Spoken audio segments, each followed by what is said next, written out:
स्वागत है आपका आयन इन्फो पर, जहां मिलती है सच्ची, काम की और दमदार जानकारी। अभी सब्सक्राइब करें, वीडियो को लाइक करें और दोस्तों के साथ शेयर करना मत भूलिए।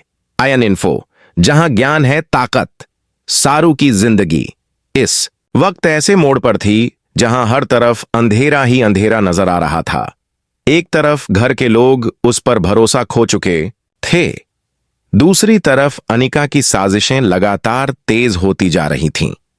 अनिका ने हमेशा की तरह इस बार भी एक चाल चली थी जिससे सारू की जान खतरे में पड़ गई, लेकिन किस्मत ने इस बार उसका साथ दिया और वेद की वक्त पर की गई बहादुरी ने सब कुछ बदल दिया।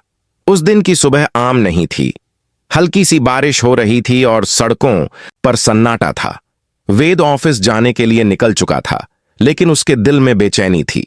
उसे बार बार ऐसा लग रहा था कि कुछ गलत होने वाला है। तभी रास्ते में एक सुनसान मोड़ पर उसने देखा कि एक लड़की लहूलुहान हालत में सड़क किनारे पड़ी है। पास जाकर देखने पर उसकी आंखें फटी रह गईं। वह सारू थी। वेद के दिल में हलचल मच गई। एक पल के लिए तो उसे यकीन ही नहीं हुआ कि यह वही सारू है जिसे वो कभी जानता था, जो मुस्कुराहटों की मिसाल थी। उसका पूरा शरीर खून से लथपथ था और चेहरा जमीन की तरफ झुका हुआ था। वेद ने एक पल भी बर्बाद नहीं किया और उसे अपनी कार में डाला। रास्ते भर उसके हाथ कांपते रहे, दिल दहलता रहा कि कहीं बहुत देर न हो जाए। हॉस्पिटल पहुंचते ही डॉक्टर्स ने इमरजेंसी वार्ड में ले जाकर उसका इलाज शुरू किया। वेद की आंखें डबडबा चुकी थीं। वह बाहर बैठा बार बार भगवान से दुआ कर रहा था, हे भगवान, मेरी एक बात सुन लो, इसे बचा लो, मैं इसके बिना नहीं रह सकता। इस बीच अनिका, जो हर जगह अपनी चालें चल रही थी, इस हादसे की खबर सुनते ही हैरान रह गई। उसे उम्मीद नहीं थी कि वेद इस तरह से बीच में आ जाएगा। अनिका ने तो प्लान किया था कि सारू को हमेशा के लिए रास्ते से हटा दिया जाए ताकि वेद और उसके बीच कोई दीवार न रहे। लेकिन जैसे ही उसे पता चला कि वेद ने सारू को बचा लिया है और उसे अस्पताल पहुंचाया है, उसकी आंखों में गुस्से और डर का समंदर उमड़ पड़ा। वह तेजी से अस्पताल पहुंची, लेकिन वहां पहुंचते ही जो दृश्य उसने देखा, उसने उसे झकझोर कर रख दिया। वेद ऑपरेशन थिएटर के बाहर बैठा था, आंखों में आंसू, होंठों पर दुआ। और जैसे ही डॉक्टर बाहर निकले और कहा, वो अब खतरे से बाहर है, वेद की जान में जान आई और उसने भगवान का शुक्रिया अदा किया। अनिका का चेहरा उस वक्त देखने लायक था।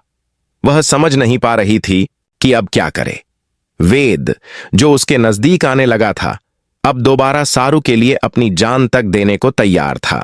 उसे अपनी हार साफ साफ दिखाई दे रही थी, लेकिन उसने हार नहीं मानी। उसने तुरंत एक नया ड्रामा शुरू कर दिया। उसने रोते हुए वेद के सामने आकर कहा, वेद, तुम ठीक तो हो? मैंने जैसे ही सुना मैं दौड़ी चली आई। मैं भी बहुत टेंशन में थी। लेकिन वेद का रुख अब पूरी तरह बदल चुका था।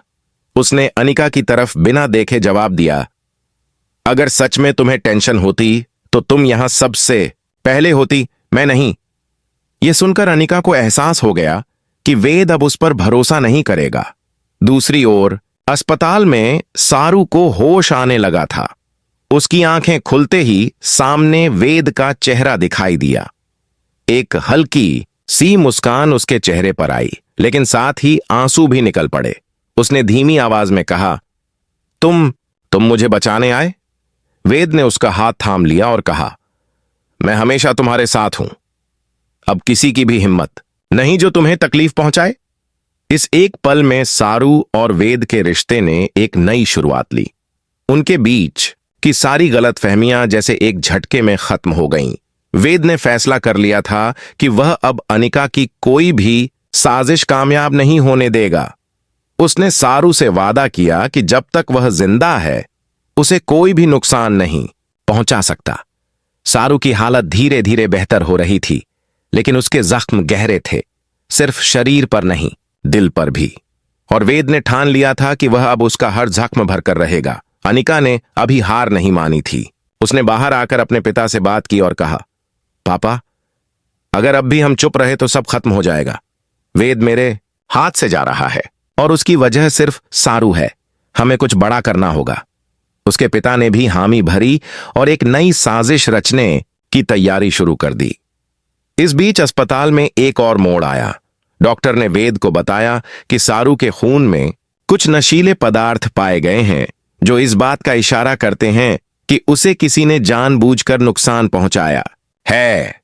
यह सुनकर वेद का गुस्सा 7वें आसमान पर पहुंच गया। उसने पुलिस को बुलाया और FIR दर्ज करवाई। अनिका अब फंसने वाली थी, लेकिन वह चतुराई से पुलिस के सवालों से बचती रही। वेद ने अपने स्तर पर जांच शुरू कर दी थी। उसने अस्पताल के बाहर लगे CCTV फुटेज मंगवाए और हर फ्रेम को गौर से देखा। तभी एक फुटेज में उसे अनिका एक संदिग्ध आदमी से मिलती हुई दिखाई दी। ये वही आदमी था जो घटना के दिन उसी जगह देखा गया था जहां से सारू को उठाया गया था। अब वेद को कोई शक नहीं रहा। उसने तय कर लिया कि वह अनिका को बेनकाब करके ही दम लेगा। सारू को जब यह बात पता चली तो उसने वेद से कहा, मैं नहीं चाहती कि किसी की जिंदगी तबाह हो, लेकिन जो मेरे साथ हुआ वो गलत था। वेद ने उसका हाथ थाम कर कहा, गलत करने वाले को उसकी सजा जरूर मिलनी चाहिए और मैं तुम्हें इंसाफ दिलाकर रहूंगा। इधर अनिका अब भी अपनी चालों में लगी थी। उसने मीडिया में यह खबर फैलवाई कि सारू ने खुद ही आत्महत्या की कोशिश की थी ताकि लोगों की सहानुभूति न मिल सके। लेकिन वेद ने जब सारी सच्चाई सबूतों के साथ सामने रखी तो सबके होश उड़ गए। पुलिस ने उस संदिग्ध आदमी को गिरफ्तार कर लिया जिसने पूछताछ में कबूल किया कि उसे अनिका ने पैसे देकर सारू को खत्म करने के लिए भेजा था। अनिका की पोल खुल चुकी थी। अनिका को गिरफ्तार कर लिया गया और अदालत में पेश किया गया। वहां वेद और सारू दोनों मौजूद थे। सारू ने जज के सामने कहा, मैं नहीं चाहती थी कि ऐसा हो, लेकिन अगर गलत को माफ कर दिया जाए तो वो और ताकतवर हो जाता है। मैं चाहती हूं कि इंसाफ हो। अदालत ने अनिका को कड़ी सजा सुनाई और कहा कि इस तरह के अपराध समाज के लिए खतरनाक हैं। अब कहानी ने नया मोड़ ले लिया था। वेद और सारू ने एक नई जिंदगी की शुरुआत की। वेद ने सारू से कहा, अब हमें पीछे मुड़कर नहीं देखना है, जो हुआ उसे भुलाकर आगे बढ़ना है। सारू की आंखों में फिर से चमक आ गई थी। वह अब फिर से वही सारू बन गई थी जो कभी हंसती थी, गुनगुनाती थी। इस घटना के बाद शहर भर में वेद की बहादुरी और ईमानदारी की चर्चा होने लगी। लोग कहने लगे, ऐसे लोग कम होते हैं जो वक्त पर सही कदम उठाएं और किसी की जिंदगी बचाएं। सारू की कहानी हर किसी के लिए प्रेरणा बन गई थी, लेकिन कहानी अभी खत्म नहीं हुई है। वक्त के साथ नई चुनौतियां आएंगी, नए मोड़ आएंगे, लेकिन इस बार वेद और सारू साथ हैं। अनिका अब जेल में है, लेकिन उसकी नफरत की आग अभी ठंडी नहीं हुई। आने वाले दिनों में क्या वो दोबारा कोई साजिश रचेगी? क्या वेद और सारू की जिंदगी फिर किसी तूफान से टकराएगी? यह तो वक्त ही बताएगा। लेकिन फिलहाल वेद ने जो किया वह न सिर्फ एक प्रेमी की तरह था, बल्कि एक रक्षक की तरह भी, जिसने साबित किया कि सच्चा प्यार सिर्फ साथ निभाना नहीं होता, बल्कि वक्त आने पर जान की बाजी लगाकर किसी को बचाना भी होता है।